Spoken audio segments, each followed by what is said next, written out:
जो चीजें आपकी नजर के सामने होती हैं तो आप उसे देख सकते हैं, समझ सकते हैं, और अगर वो चीज आपके लिए नुकसान का बाइस बन सकती है तो आप उस चीज से खुद को रोक सकते हैं, बचा सकते हैं। लेकिन कभी आपने ये सोचा है कि ऐसी कोई चीज जो आपके इल्म में ना हो और उसे देख ही नहीं सकते और वही चीज आपको नुकसान पहुंचाने के लिए आपके पास पहुंच जाए, तब आप क्या करेंगे? वो नुकसान आपकी सेहत का भी हो सकता है, माल का भी हो सकता है, घर बार का भी हो सकता है। आप एक मिनट में कंगाल भी हो सकते हैं और उस शदीद नुकसान के सदमे से आप ज़हनी तवाज़ुन भी खो सकते हैं। ये नुकसान शरीर जिन्नात भी कर सकते हैं और काले जादू के जोर से भी ये नुकसान आपका सब कुछ छीन सकता है। तो तब क्या होगा? क्या इस बड़ी और अनदेखी मुसीबत से हम खुद को बचा सकते हैं?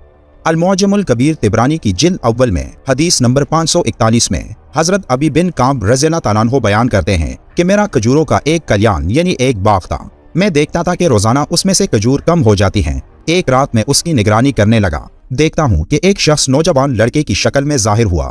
मैंने उससे सलाम किया और उसने सलाम का जवाब दिया।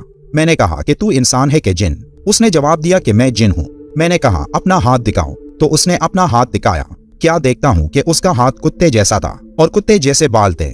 मैंने सवाल किया क्या जिनों की खलकत ऐसी ही है? तो उसने हाँ कहकर जवाब दिया और कहा कि तमाम जिन जानते हैं कि उनमें मुझसे ताकतवर और कोई शख्स नहीं, लेकिन तुम्हारे सामने मैं मजबूर हूँ। तो आप रज़ियल्लाहु ताला अन्हु ने कहा तू यहाँ क्या करने आया था? तो उसने जवाब दिया कि मुझे मालूम हुआ है कि तुम सदका खैरात पसंद करते हो, तो मैंने चाहा कि मैं उससे महरूम ना रहूं। तो उसने जवाब दिया कि अगर तुम चाहो कि कोई तुम्हारे माल को नुकसान ना पहुंचाए तो सूरह अल बकरा में एक ऐसी आयत है जो पढ़ने वालों के माल और जान की हिफाजत करती है, और वो आयत है आयतुल कुर्सी। ये आयत जो सुबह को पढ़ेगा तो वो रात तक हर किस्म के जिन और जादू से अल्लाह की पनाह में रहेगा, और जो रात को पढ़ेगा तो वो सुबह तक अल्लाह की पनाह में रहेगा। अगर कोई ये समझता है कि वो दिन रात अपने घर में अपने नजर आने वाले दुश्मनों और नुकसान पहुंचाने वाली चीजों से हिफाजत में है, तो उसको ये नहीं मालूम कि एक ना नजर आने वाली पोशीदा मखलूक उसको देख रही होती है और 24 घंटे उसको नुकसान पहुंचाने की कोशिश में लगी रहती है। जैसे कि सूरह अल-आराफ की आयत 27 में अल्लाह फरमाता है, वो और उसका कबीला तुमको ऐसी जगह से देखते रहे हैं जहां से तुम उनको नहीं देख सकते। यानी कोई लाख कोशिश भी करे तो इन नुकसान पहुंचाने वाली चीजों से खुद को नहीं बचा सकता। लेकिन अगर वो दिन और रात में एक एक बार आयतुल कुर्सी पढ़ता हो तो तब ये मखलूक उसे किसी किस्म का नुकसान नहीं पहुंचा सकती। इस अफजल आयत की फजीलत का अंदाजा इस हदीस से भी साबित है कि रसूल करीम सल्लल्लाहु अलैहि वसल्लम ने फरमाया कि जो शख्स हर फर्ज नमाज के बाद एक बार आयतुल कुर्सी हमेशा पढ़ता रहा तो जन्नत उस पर वाजिब कर दी जाएगी। जन्नत और उसके दरमियान सिवाय मौत के कोई चीज हाइल ना होगी। एक शख्स ने नबी करीम सल्लल्लाहु अलैहि वसल्लम से अर्ज किया कि या रसूलुल्लाह मेरे घर में खैर व बरकत नहीं। तो आप सल्लल्लाहु अलैहि वसल्लम ने इरशाद फरमाया कि तुम आयतुल कुर्सी क्यों नहीं पढ़ते? अगर किसी के काम में कोई रुकावट या बंदिश हो तो उसे चाहिए कि वो पूरे दिन में आयतुल कुर्सी को 100 मरतबा पढ़े। इसके लिए हर नमाज के बाद 20 मरतबा रख लें तो 100 मरतबा इशा की नमाज तक तादाद पूरी हो जाती है। तादाद पूरी होने के बाद आपने सीधे हाथ की शहादत की उंगली से अपने पूरे घर का हवाई हिस्सा बनाना है और अल्लाह पाक से दुआ करनी है कि ए अल्लाह हर किस्म की रुकावट और बंदिश को अपने फजलो करम से दूर फरमा। अल्लाह के हुक्म से बहुत जल्द हर किस्म की रुकावट और बंदिश का खात्मा हो जाएगा। सही बुखारी की रिवायत से ये बात साबित है कि जो इंसान सोने से पहले आयतुल कुर्सी की तिलावत करेगा तो सुबह तक उसकी हिफाजत का जिम्मा अल्लाह के हुक्म से फरिश्ते करेंगे। हजरत अली रज़ियल्लाहु ताला अन्हु का इरशाद है कि हुजूर सल्लल्लाहु अलैहि वसल्लम ने इरशाद फरमाया कि जिस घर में आयतुल कुर्सी पढ़ी जाती है तो शैतान वहां से भाग जाता है और 3 दिन तक उस घर में दाखिल नहीं होता और 40 दिन तक उस मकान पर सहर का असर नहीं हो सकता।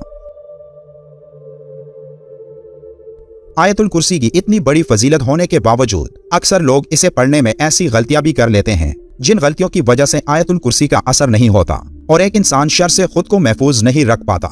ये बड़ी गलतियां सिर्फ आयतुल कुर्सी में ही नहीं बल्कि कुरान की हर आयत में अक्सर लोग कर जाते हैं, जिसके बाद उन आयत को लाख मरतबा भी कोई पढ़े तो तब भी उसको फायदा नहीं होता। और वो बड़ी गलती ये है कि कोई आयतुल कुर्सी या कोई और आयत की तिलावत के आगाज में बिस्मिल्लाह ना पढ़े। ये एक बड़ी गलती इसलिए है क्योंकि इसके बारे में अल्लाह ने हमें हुक्म दिया है कि कुरान के किसी हिस्से की तिलावत से पहले बिस्मिल्लाह पढ़ना जरूरी है। जैसे कि सूरह अन-नहल की आयत 98 में अल्लाह का इरशाद है, और जब तुम कुरान पढ़ने लगो तो शैतान मरदूद से पनाह मांग लिया करो। आयतुल कुर्सी की फजीलत का अंदाजा लगाना यकीनन एक मुश्किल काम है क्योंकि इस एक आयत में अल्लाह ने वो राज पोशीदा किए हैं जिन्हें समझकर एक इंसान इस दुनिया और आखिरत की बड़ी कामयाबियां समेट सकता है।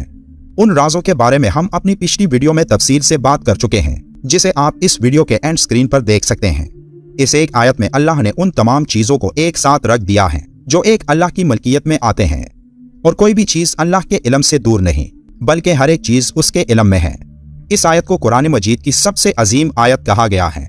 इस आयत को दिन में 5 मरतबा 5 फर्ज नमाज के बाद पढ़ने वाले को जन्नत मिलेगी, और जिसको जन्नत मिल जाए तो उसको और क्या चाहिए, क्योंकि जन्नत उसको मिलेगी जिससे अल्लाह राजी होगा। तो ये जरूरी है कि 5 वक्त नमाज की पाबंदी की जाए, और हर नमाज के बाद आयतुल कुर्सी की भी पाबंदी की जाए, और अल्लाह से जहन्नम से पनाह और जन्नत की तलब की दुआ करें। एक रिवायत में आता है कि जो शख्स सुबह को इस आयत को पढ़ ले तो शाम तक शैतान के शर से महफूज रहेगा, और अगर शाम को पढ़ ले तो सुबह तक शैतान के शर से महफूज रहेगा, और इसका एतराफ शैतान खुद भी करता है। अल्लाह हम सबको कुरान पढ़ने और समझने की ताकत अता करे, आमीन।